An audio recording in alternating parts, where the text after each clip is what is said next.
Ex Oblivione. H.P. Lovecraft.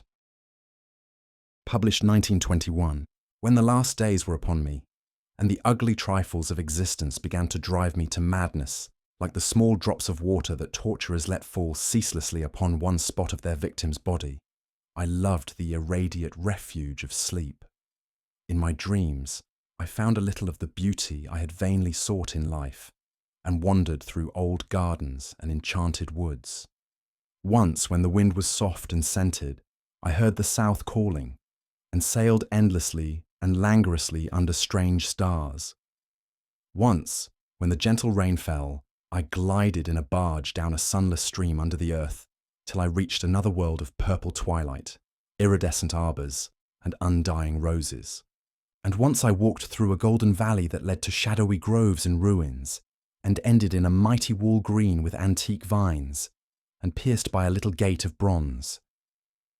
Many times I walked through that valley, and longer would I pause in the spectral half-light, where the giant trees squirmed and twisted grotesquely, and the grey ground stretched damply from trunk to trunk, sometimes disclosing the mould-stained stones of buried temples.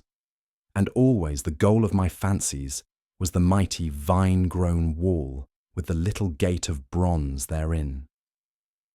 After a while, as the days of waking became less and less bearable from their greyness and sameness, I would often drift in opiate peace through the valley and the shadowy groves, and wonder how I might seize them for my eternal dwelling place, so that I need no more crawl back to a dull world stripped of interest and new colours. And as I looked upon the little gate in the mighty wall, I felt that beyond it lay a dream country from which, once it was entered, there would be no return. So each night in sleep, I strove to find the hidden latch of the gate in the ivied antique wall, though it was exceedingly well hidden. And I would tell myself that the realm beyond the wall was not more lasting merely, but more lovely and radiant as well.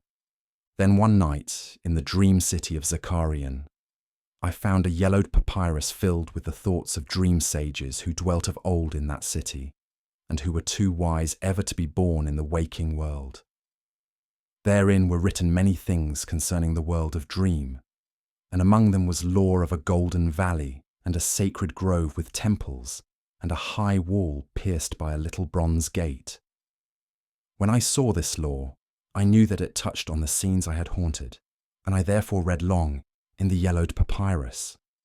Some of the dream sages wrote gorgeously of the wonders beyond the irrepassable gate, but others told of horror and disappointment. I knew not which to believe, yet longed more and more to cross forever into the unknown land.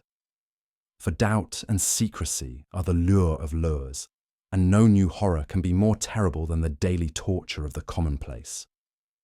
So when I learned of the drug which would unlock the gate and drive me through, I resolved to take it when next I awaked. Last night I swallowed the drug and floated dreamily into the golden valley and the shadowy groves. And when I came this time to the antique wall, I saw that the small gate of bronze was ajar. From beyond came a glow that weirdly lit the giant twisted trees and the tops of the buried temples, and I drifted on songfully, expectant of the glories of the land from whence I should never return. But as the gate swung wider and the sorcery of drug and dream pushed me through, I knew that all sights and glories were at an end. For in that new realm was neither land nor sea, but only the white void of unpeopled and illimitable space.